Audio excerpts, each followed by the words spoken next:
There's a quiet kind of pain that doesn't scream. It doesn't show up in breakdowns or tears. It shows up in how you try too hard, in how you stay up late, replaying conversations, wondering if you said something wrong, in how you laugh a little louder, smile a little longer, hoping someone might finally see you. It's the ache of wanting to be wanted, and it starts earlier than most people realize. When you're a child, love isn't something you understand. It's something you breathe. The tone in your mother's voice when you speak, the way your father looks at you when you bring him something you made.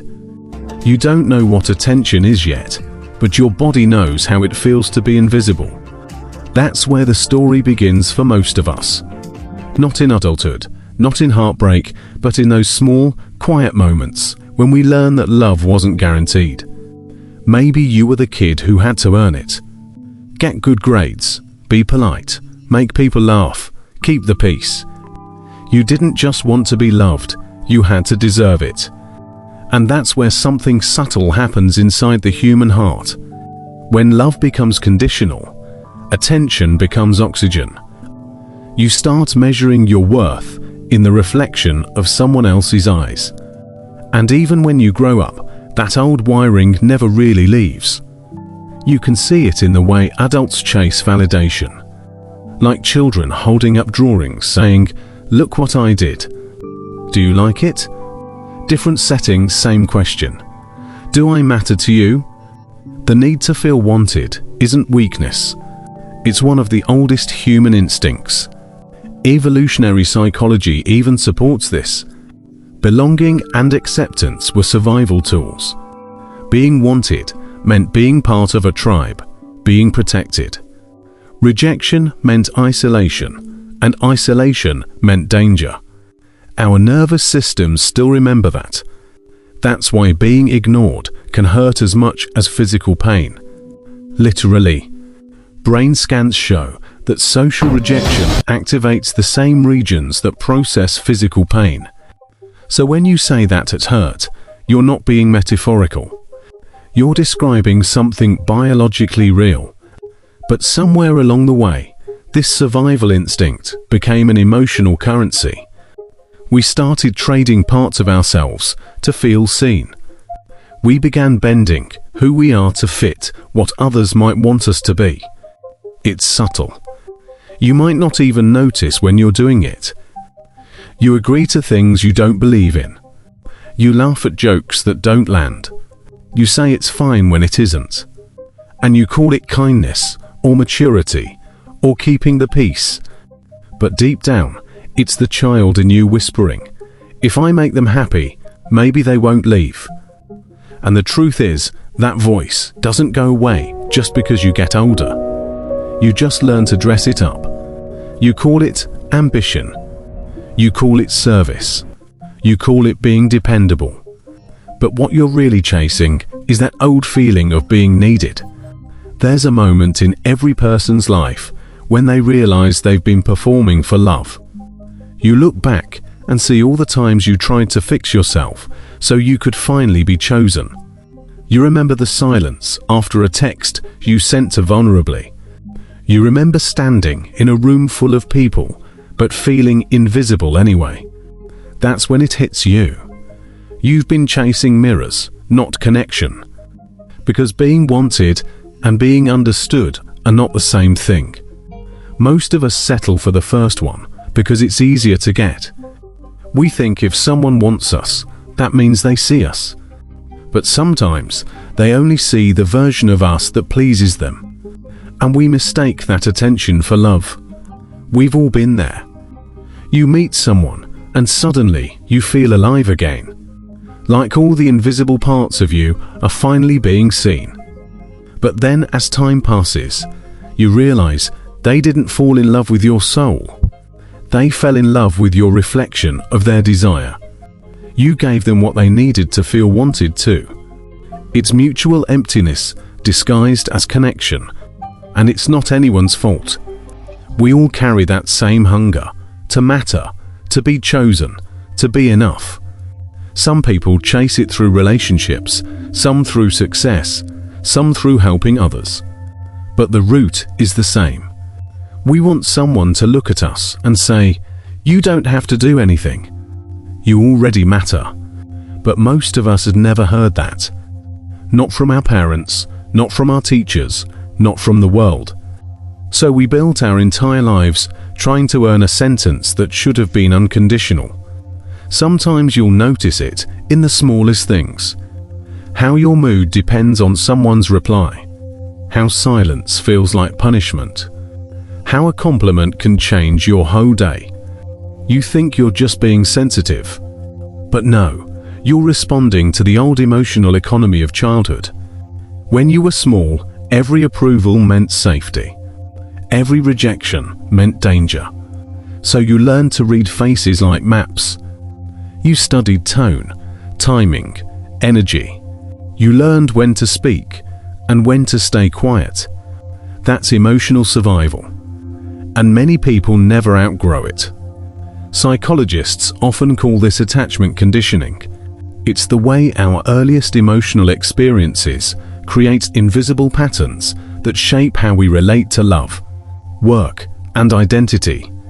If you had to earn love as a child, you'll probably keep earning it as an adult, even when nobody's asking you to.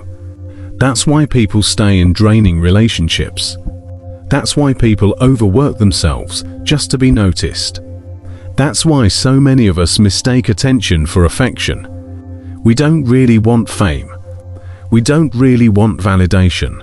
We want the emotional equivalent of being held as a child. The feeling that someone sees us completely and stays. But here's where things get complicated. Because once you start chasing that feeling externally, you lose control of it. Your peace becomes dependent on how someone else sees you. And that's the most fragile form of happiness. Imagine holding a balloon filled with your self-worth, but someone else is holding the string. You can only feel good when they decide to hold on. That's what happens when your sense of worth is borrowed instead of built. The paradox is that the more you need to be wanted, the more you lose the very things that make you worth wanting. You start shrinking your truth. You hide your opinions. You tone down your light so you don't make others uncomfortable. And over time, you forget who you were before you started performing. That's why people say things like, "I don't know who I am anymore." Because when you spend years being what others want, you become a collection of reactions instead of a person.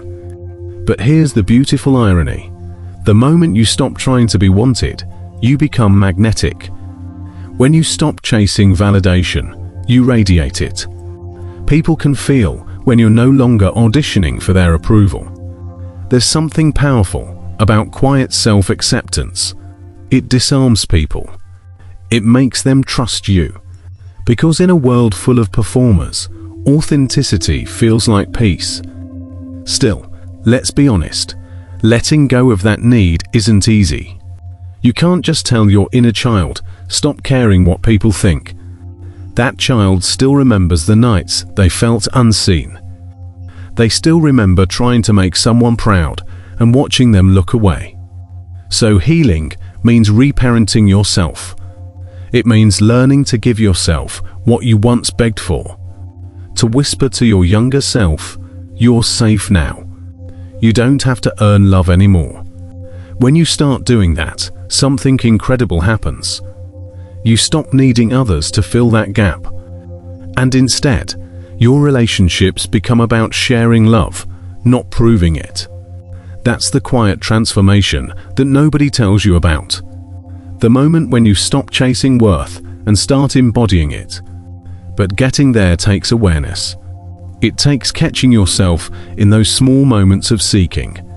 When you refresh your phone waiting for a reply. When you bend your truth to avoid conflict. When you give more than you have just to keep someone close. Those are the tiny clues pointing to the bigger wound. And here's the thing. It's not shameful to need to feel wanted. It's human. It's one of the purest expressions of our shared fragility. Even the strongest, most confident people you know carry that same hidden wish. to matter to someone, to be remembered, to feel like their presence makes a difference.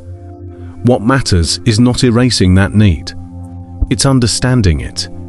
Because once you understand it, you stop letting it control you. You stop being afraid being alone. You stop trying to impress people who don't even notice your effort. And slowly, the balance shifts. You begin choosing people who choose you back. You begin creating rather than performing. You begin realizing that being wanted is not the goal. Being whole is. The older you get, the more you realize that most people aren't chasing success or status or even love. They're chasing significance. That quiet assurance that their existence means something. That they matter in this vast, crowded, unpredictable world. And that's what the need to feel wanted really is. A longing for proof that you're not invisible. That your presence ripples through someone's life in a way that makes them softer, safer, or more alive. But the problem is, when you base your worth on being wanted, you give that proof to someone else to hold. And people, even the good ones, are inconsistent. They get busy, they get distracted. They change. And when they do, it can feel like your worth disappears with them. That's why so many people confuse being wanted with being loved. Because wanted feels immediate. It feels warm. It's that text that lights up your screen. It's the call that comes when you're starting to give up. But wanted is temporary. It's emotional gravity that fades when attention shifts. Love, though love is quieter, it doesn't shout your name. It stays even when no one's watching. But most of us never learn to wait for that kind of love because the world teaches urgency. It teaches you to prove yourself quickly, to keep people interested, to earn your place in someone's life before they replace you. So we keep running, we keep performing. We keep holding on to the illusion that if someone wants us badly enough, it'll heal everything that came before. But it never does, because attention can't fix what neglect created. It can only distract you from it for a little while. There's a saying in psychology, what isn't healed gets repeated. And you can see that truth in how people fall for the same patterns again and again. The same emotionally distant partners, the same friendships where you give until you disappear. It's not weakness, it's repetition. Your heart keeps trying to rewrite an old story, hoping that this time the ending will be different. And maybe that's what growing up really is, realizing that no one else can rewrite it for you. You can't make your parents see the effort you made to be good. You can't make that friend finally notice the ways you showed up. You can't force someone to choose you with the same intensity you choose them. You can only learn to sit in the silence they left behind and not let it define you anymore. That silence is heavy, but it's also sacred, because it's in that space where something profound begins to happen. You start realizing that the love you kept searching for was never supposed to come from someone else first. It was supposed to start inside you. Not in a self-help cliché way, but in a deeply human way. When you begin treating yourself like someone worth wanting, your entire emotional landscape changes. You stop begging for attention and start commanding it through authenticity. You stop performing for love and start radiating it naturally, because nothing is more magnetic than someone who has made peace with themselves. That's what emotional maturity looks like. Not pretending you don't care, but caring in a way that doesn't destroy you. You still want connection, but you no longer crumble without it. You still want to be wanted, but you don't bend your soul to fit someone else's definition of lovable. And that shift is subtle, but revolutionary. It's the difference between saying, I hope they want me, and I hope I stay true to myself, even if they don't. The truth is, when you stop seeking to be wanted, you start attracting people who actually see you because they're not drawn to the performance. They're drawn to the peace. They feel the steadiness in you, and they trust it. And when two people meet from that place, it's no longer about filling emptiness. It's about creating meaning together. But even then, the need to feel wanted doesn't disappear entirely. It just evolves. It becomes less about validation and more about contribution. Less, do you see me? And more, can I add something good to your life? That's the beautiful paradox. The moment you no longer chase being wanted, you begin wanting others in the purest way, not to complete you, not to heal you, but simply because love, when it's not desperate, becomes generous. Still, the ghosts of the old need visit sometimes. Maybe you'll scroll through your messages and feel that sting of being forgotten. Maybe you'll walk into a room and feel like you don't belong. Maybe you'll still wish, just once, that someone would look at you the way you've always looked at others. And when that happens, be kind to yourself.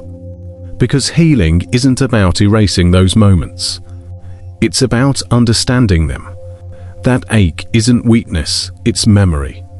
It's your heart remembering what it was like to go unseen and asking for reassurance that it won't be abandoned again.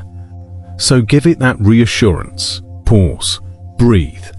Remind yourself that you're no longer that child waiting for a nod of approval. You're the one holding your own gaze now. You're the one who gets to decide that you matter. And when you do, life starts to feel different. You begin to notice the quiet things, the sunlight on your skin, the warmth of a conversation that doesn't demand anything, the way you can sit alone and still feel full. You realize that being wanted was never the highest form of love. Being at peace with yourself is. Most people spend their entire lives trying to be seen by others. Very few ever learn how to see themselves clearly.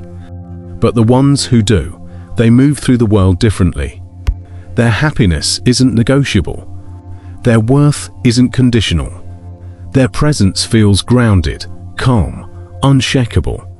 And ironically, those are the people everyone ends up wanting. Not because they're chasing attention, but because they embody something everyone else is searching for: inner stability. It's not loud, it's not performative. It's quiet, but it's undeniable. You see it in the way they speak, in how they no longer argue to prove their value, in how they can walk away from people who don't choose them without closing their heart. That's real strength. Not the kind that dominates, but the kind that stays soft in a hard world. And that's what happens when you stop needing to feel wanted. You start becoming whole enough to want others for who they are, not what they give you. You stop taking love personally. You stop taking rejection as proof of your inadequacy.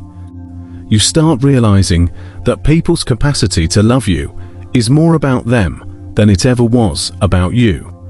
That realization is freedom, because once you see it, you stop measuring your worth in someone else's hands. You stop chasing love like it's a prize and start living like it's your nature. You were born wanted, not because someone said so, not because you earned it, but because existence itself wanted you here.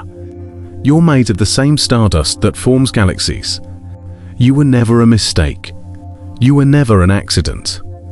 You were the universe's way of expressing itself uniquely, once in all of time. That's what being wanted really means. It's not about being liked, praised, or remembered. It's about remembering yourself. Remembering that your life as it is right now has meaning. You don't have to chase that meaning in someone's eyes. You already carry it in your heartbeat. And maybe that's the quiet truth most people spend their whole lives trying to find. You don't need to be wanted to be worthy. You just need to be here fully, courageously, unapologetically here. Because when you finally stop asking, do I matter to them? And start asking, how can I matter to myself and the world around me? Everything changes. That's when the story shifts from survival to creation, from approval to authenticity, from being wanted to being whole. And maybe, in the end, that's what love was meant to teach us all along. not how to be chosen, but how to choose ourselves completely, without condition.